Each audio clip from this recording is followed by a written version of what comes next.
chapter 1, verse 20. Yan. So, gusto ko lamang itong maging encouragement sa lahat. Maaari ba nating basahin ng sabay-sabay? 1, 2, 3, go! For no matter how many promises God has made, they are yes in Christ. And so through Him, the Amen is spoken by us to the glory of God. Yan! Hallelujah sa salita ng Panginoon. Tapanan natin ang salita ng Lord. So, sino sa atin ang nakakalam ng mga pangako ng Panginoong Diyos? Amen. Amen? Amen ba? Ayun. Bigla lumalang sa nagulat ako doon. Okay. Sige nga, magbigay nga kayo ng promises of God na inyong nalalaman. Ay, hindi. Ito na lang. Dahil ito ay assignment sa atin. Do you know Jeremiah? Ano next? 29:11. Paki-recite. For I know that I have for you, declares the Lord, plans to prosper you, not to harm you, but to give you hope and a better future. Okay. Maganda ba? Gusto niyo ba yung promises na yun? Yes! At anong sabi sa verse na to? I mean, yung kanina. Okay, balik po natin sa 2 Corinthians. Anong sabi?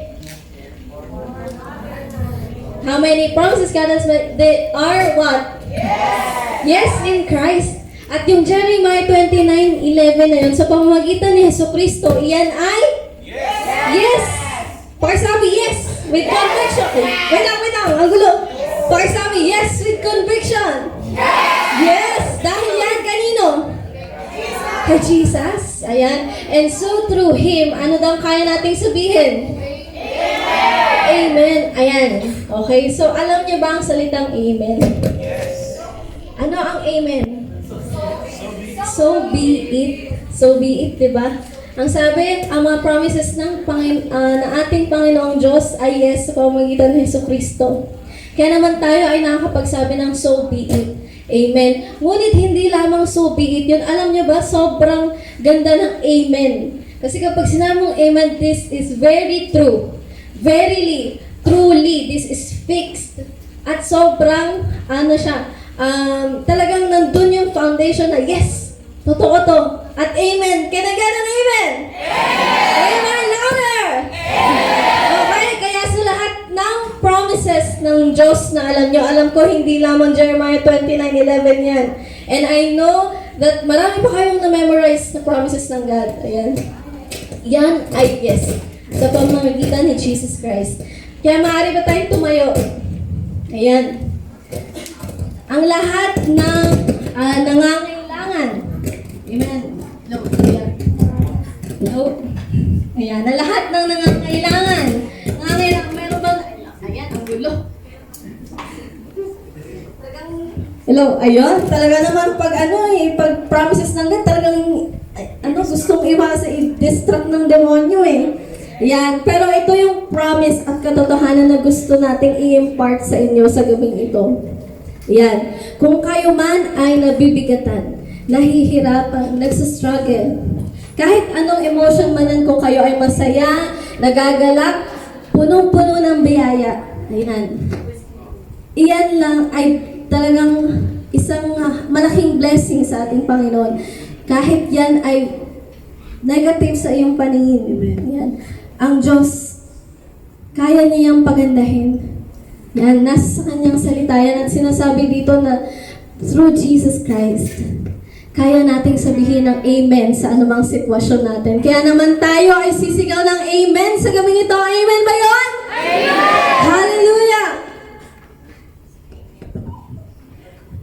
Hallelujah! So sabi sa lahat daw ng promises ni God, masasabi natin yes and amen. Naniniwala ba kayo doon? Okay, parang hindi naman convinced. Naniniwala ba tayo doon na lahat ng promises na God? Yes and amen. So be it. Amen. Okay, dito muna tayo mag-start tayo sa mga estudyante. Sino yung mga gustong makapagtapos ng pag-aaral? Amen. Amen. So dito naman sa medyo mga bata-bata, sino yung mga gustong magkaroon ng maraming pagpapala? Amen. Ayan. So tayo lahat ay magpupuri sa Panginoon. We will say yes and amen. Hallelujah.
church, this song, kantahin natin ito ng personal prayer natin before the Lord.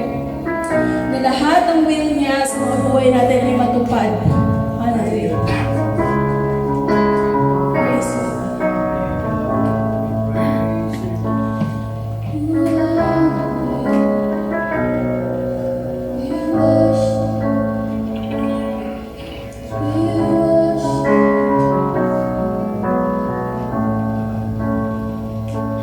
Words of Christ passed through generations.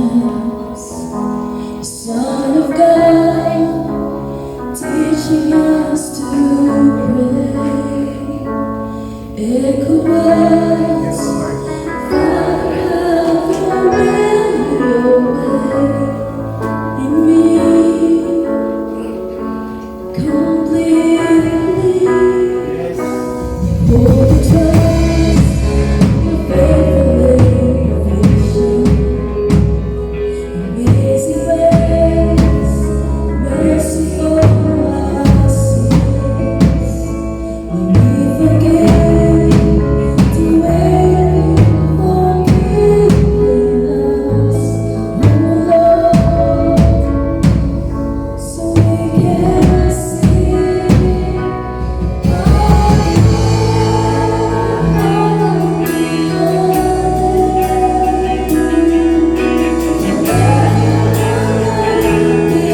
believe in your name, Jesus. We believe in your Father. We believe in your Holy Spirit. We worship your name.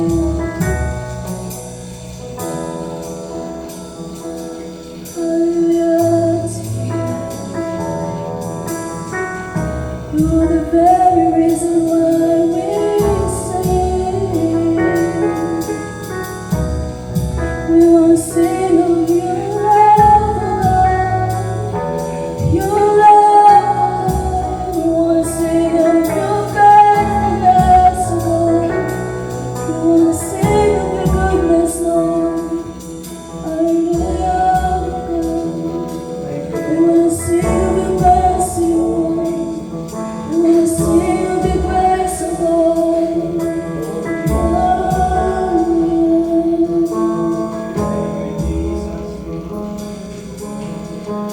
We worship you.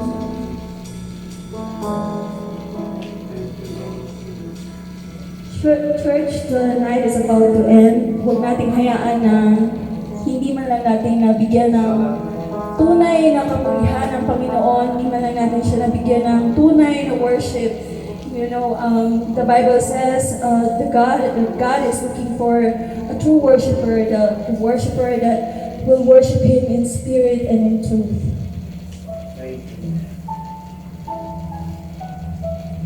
And He is the very reason kung bakit nandito tayo sa lugar na ito. Hallelujah, God. We just want to offer, Lord, this very moment to you, Father God. And marami pong salamat, Panginoon, na ang presensya niyo po ay tunay na nandito, Panginoon. Ang lahat po ng anak mo ay tunay na nagre-rejoice sa inyong presence, O God. Hallelujah. Lord, we just want to thank you, Lord, sa lahat po ng pagpapala, Lord, na na-receive namin, O God, sa buong taon at sa mga susunod pa, O Lord. Salamat, Lord God, sa mga buhay namin, O God, na kayo ang siyang palaging masunod, O God. Na kayo ang maging Lord ng mga buhay namin, O God, at hindi ang mga sarili namin, O Lord. Lord, we thank you sa lahat ng mga plano namin, Lord. Palagi namin kayong aalalahanin, O God, kung ito ba'y makapagbibigay ng kapulihan sa inyo, O God. Lord, we thank you, Lord God, for your church, O God, here in BSSM and sa labas, Panginoon, ng lugar na ito, Lord. You love your church, O God.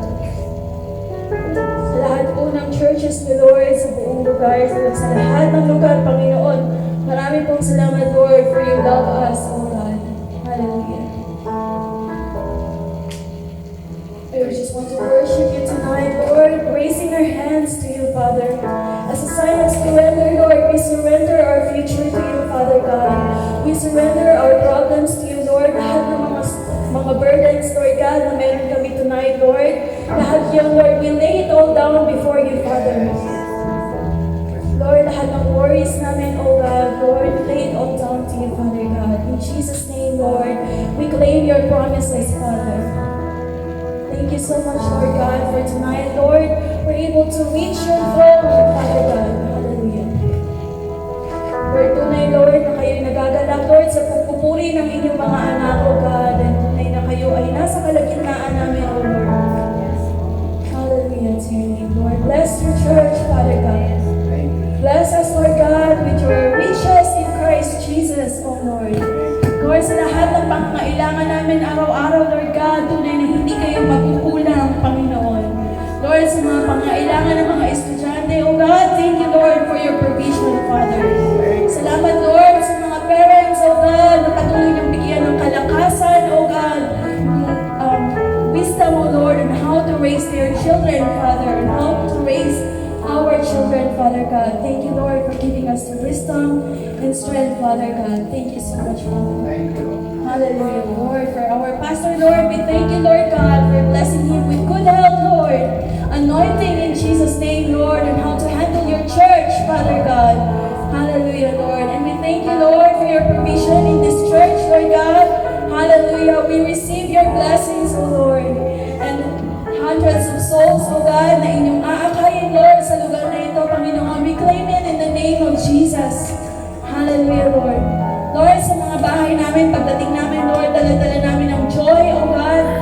Yung mga messages ng song, Father, patuloy namin yung dadalhin, Lord God, sa pang-araw-araw namin buhay, O Lord.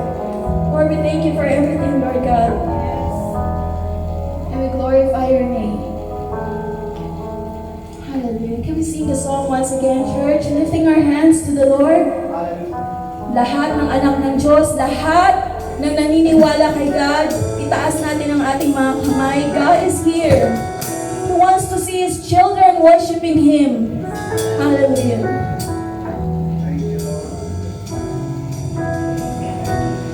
Our Father, hallelujah.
Okay, let's continue to praise the Lord. Meron sanang pa-raffle pero na-cancel na.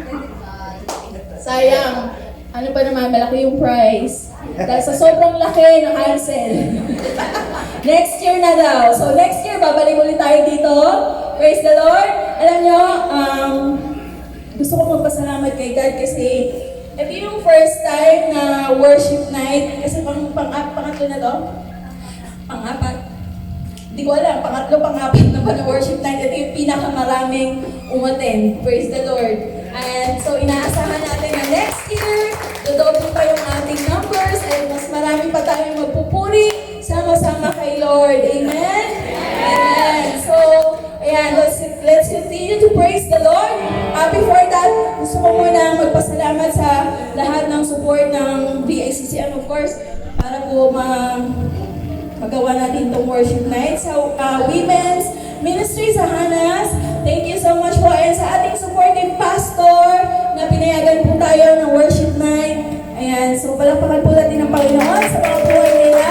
Thank you so much po. And tinatawagan ko po si Pastor Toto para sa closing remarks. Closing remarks. Papaliwanag ko lang po ng konti yung, pwede na po muna tayong maupo, yung mga, sige po muna po tayo. Hallelujah. Praise God. Do you experience God tonight? Ang iba na-experience siguro, ang iba hindi. Okay, so kailangan natin maintindihan bakit merong ganito. Okay? Merong ganitong worship night. Okay, in the Bible, the first worship that is mentioned is in Genesis chapter 22. Ito po yung first worship na na-mention po sa Bible. Genesis chapter 22.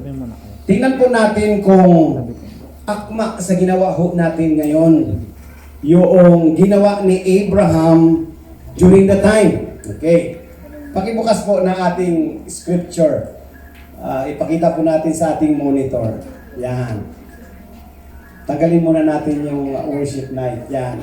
Punta muna tayo sa Bible.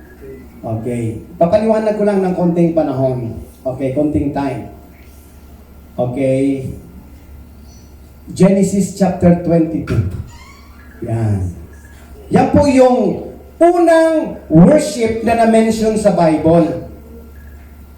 Okay, sabi po dito, verse 1 to the following verse. Babasahin po natin. This is the scripture, this is the Bible na nandiyan po sa monitor po natin. Sometime later, God tested Abraham. He said to him, Abraham!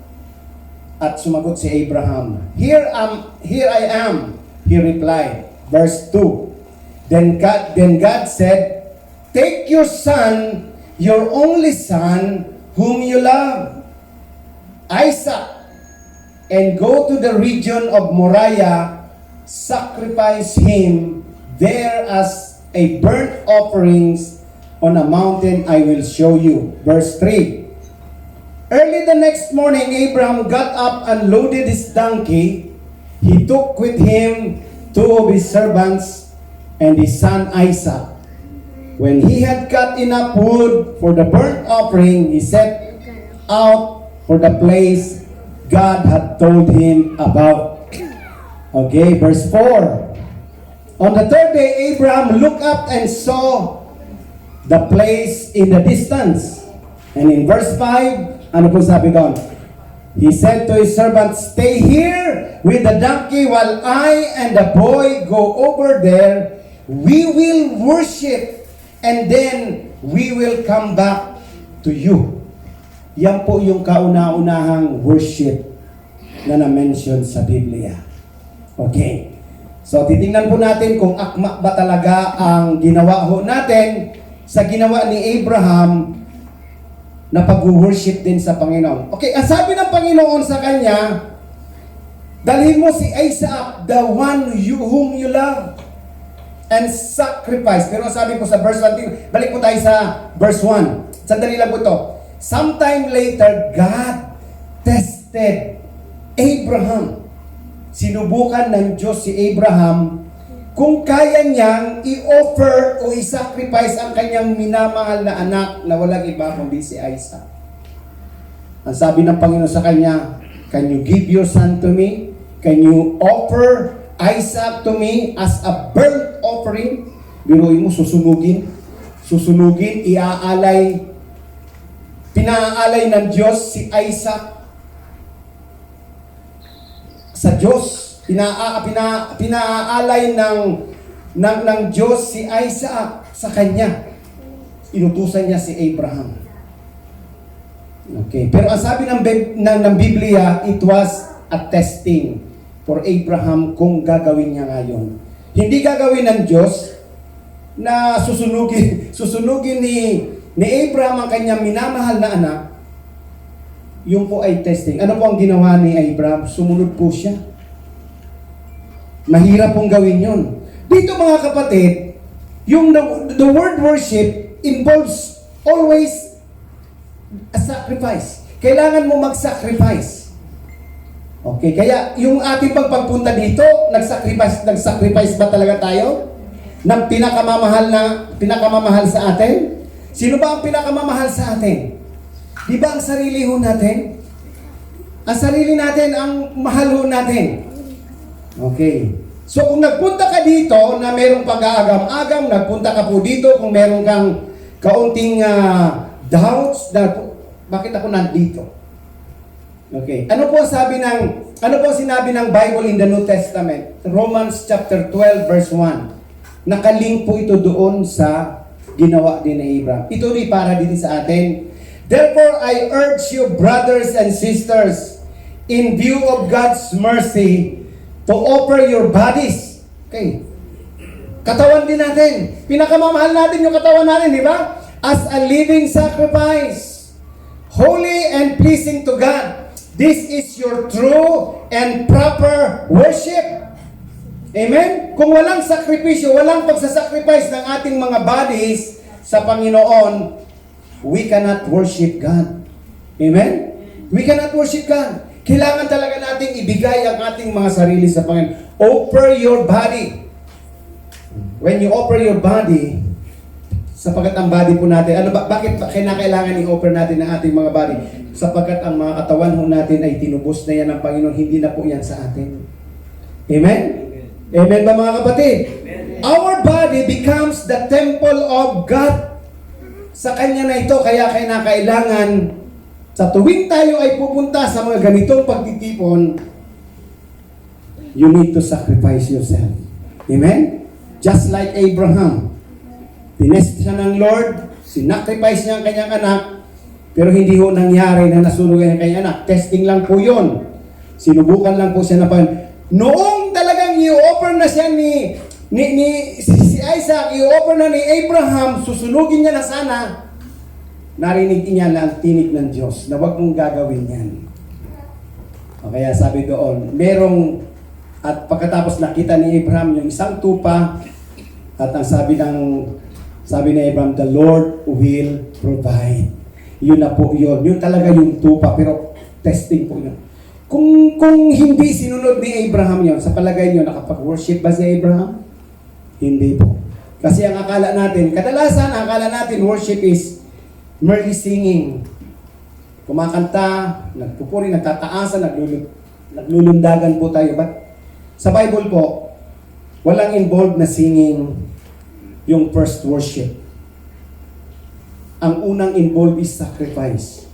Kahit man tumalon ka ng tumalon dyan, maubos ang boses mo, hindi ka naman talaga tunay na nagsasakripisyo sa pagpupuri at pag-worship sa Panginoon, walang kabuluhan ang ating pagtalon. Amen? Amen? Kasi sacrifice sabi doon dito sa New Testament, ganun din, sacrifice. Sabi doon, offer your body as a living sacrifice. Holy and pleasing to God. This is your true and proper worship. Ito daw ang totoo at tamang pag-worship sa Panginoon. Our body. Amen? Okay, ano sabi sa 2 Corinthians 3:19? Ano sabi sa 2 Corinthians 3:19? Pakibuklat ng ating Bible in the monitor, please. 2 Corinthians 3:19. Okay. Hindi. 3:16. 2 Corinthians 3:16. Kung hindi ako nagkakamali. Okay. 1 Corinthians 3:16. Okay. Hallelujah. Diyan tayo magtatapos. Don't you know that yourselves are God's temple and that God's Spirit dwells in your midst? Ang sabi po dito, don't you know that yourselves are God's temple? Parang ang hirap paniwalaan, Ang inyo daw mga sarili ay templo ng Diyos. Okay? And that God's Spirit dwells in your midst. 17. Sunod na talata. If anyone destroy God's temple, God will destroy that person. For God's temple is sacred, and you together are that temple. Huwag daw natin sisirain ang templo ng Diyos. So huwag tayong magbibisyo ng nakakasira ng mga bisyo sa katawan. Huwag kang maglalasing. Huwag kang magka-drugs. Nakuha niyo mga kapatid? Ha? Huwag kang kain ng marami. Kasi magkakasakit ka. Amen. Okay, huwag daw natin sisirain ang templo ng Diyos sapagkat dito daw naninirahan sa atin ang banal na Espiritu. Amen? Para magamit natin saan? May purpose. Para sa tuwing pupunta tayo sa bahay, panambahan ng Diyos, mai-offer natin ang Panginoon, ang ating mga sarili sa Panginoon. Amen? And we can offer ourselves to God, our bodies to God. Yan daw po ang proper and true worship. Amen? Sige po, palakpakan po natin ang Panginoon. Dapat maintindihan natin mga kapatid. A true worship involves sacrifice of your own, of yourselves. I-offer natin ang ating mga sarili sa Panginoon as a pleasing sacrifice. That is your true and spiritual proper worship. Sige po, tayong lahat ay tumayo. At meron pa yatang kay babalik ko po kay Sister Lane. Baka meron pa tayong kakantahin. Praise God. So, according to the Bible, worship the Lord in spirit and in truth. Offer your body as a living sacrifice. Pray na daw, pray na tayo. Tayo po ay magpipray. Hallelujah. Bakit ayaw nyo pumunta dito sa umaga? So ayaw nyo talagang, okay, ayaw nyo mag-sacrifice, ha? Sige po, tayong lahat ay lumapit, tayo po ay mananalangin na. This is closing. Okay, closing prayer na po tayo. Praise the Lord. Thank you, Lord. Sige po, humiyaw tayo, magpasalamat tayo sa Panginoon. Hallelujah! Yes, Lord! Thank you, Jesus! Thank you, Holy Spirit, for being with us. Thank you, Father God. Thank you, Lord, for giving us this opportunity na kami ay nandito upang sambahin ka, Panginoon, upang ibigay namin sa inyo ang aming mga katawan, Panginoon. Kanina pang umaga hanggang ngayong gabi, Panginoon. Thank you for the endurance, for the energy na binigay mo sa amin, Panginoon. Oh yes, Lord, meron kaming kagalakan, meron kaming kapayapaan, meron kami, Panginoong, assurance that you are with us. Thank you for your presence, O God, throughout the day. At maging sa mga oras na ito, nararamdaman namin, nararanasan namin, Ama, ang iyong presensya. Salamat, Panginoon, and we hope, O God, and we pray na kami ay nakarating sa iyong kaluwalhatian, Panginoon. Naranasan mo, Panginoon, ang masamyong handog ng bawat isa sa amin, which is our thanksgiving, our adoration, our praises, O God. This is the fruit of our lips, giving praises to you, Lord, giving glory and giving honor to your name. Salamat sa iyo, Panginoon, at tuturuan mo pa kami, Panginoon, in the next worship na gagawin po namin, Panginoon, in our lives, O God. Hindi lamang ganito, Panginoon, even in our personal relationship, our personal communion with you, God, teach us to worship you. To offer our lives, our time, our minds, our whole being, O God, upang maranasan namin, Panginoon, at maluwalhati ka namin, Panginoon Diyos. You said, O God, that you are looking for a true worshiper that will worship you in spirit and in truth. Lord, turuan mo kami kung paano namin gawin yun, Panginoon. And tonight, we learn, we understand that true worship, O God, it involves sacrifice, Panginoon. Sacrifice ng oras, sacrifice ng mga sarili po namin. And we must offer our body unto you, dear God, because you have bought us with a price. You have bought us with the blood of Jesus, Panginoon. At hindi na kami ang nagmamayari sa aming mga sarili, kundi kayo, Panginoon. Ama, salamat. Pagpalain mo ang bawat isa. Salamat, Lord God.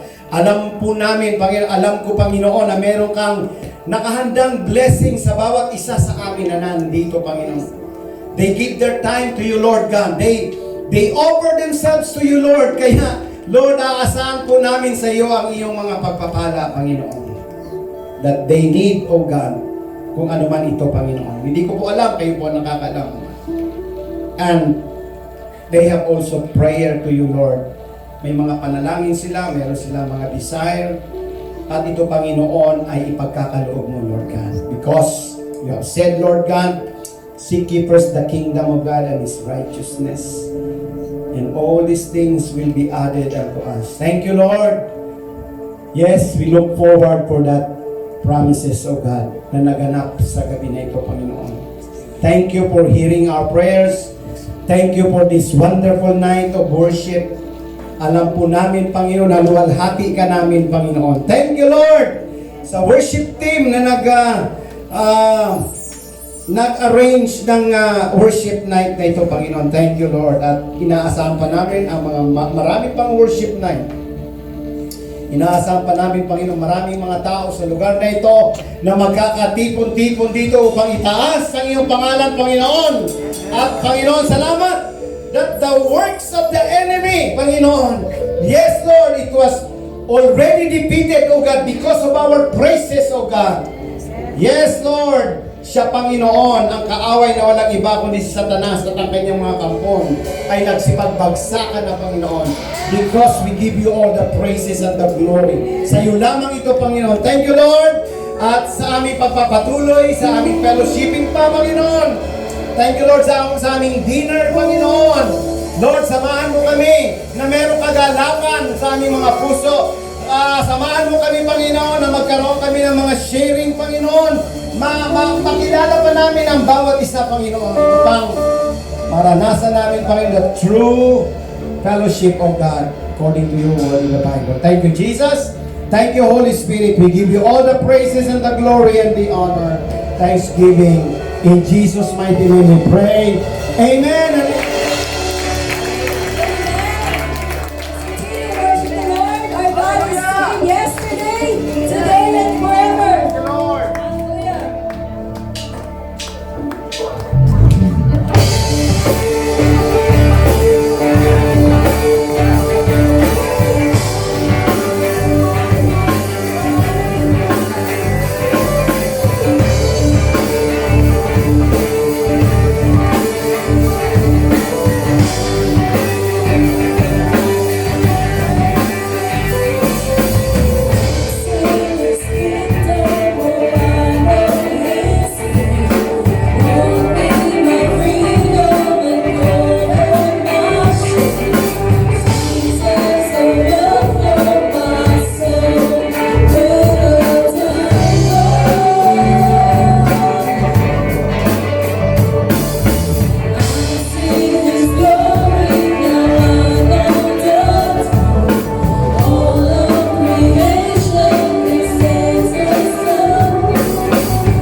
natin sabay-sabay. Bago po tayo sabay-sabay kumain.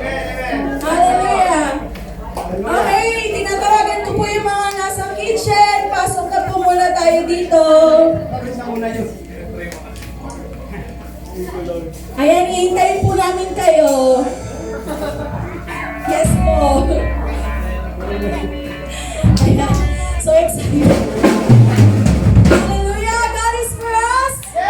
Yes! Hallelujah! Okay, tonight, enjoy natin. Sumayaw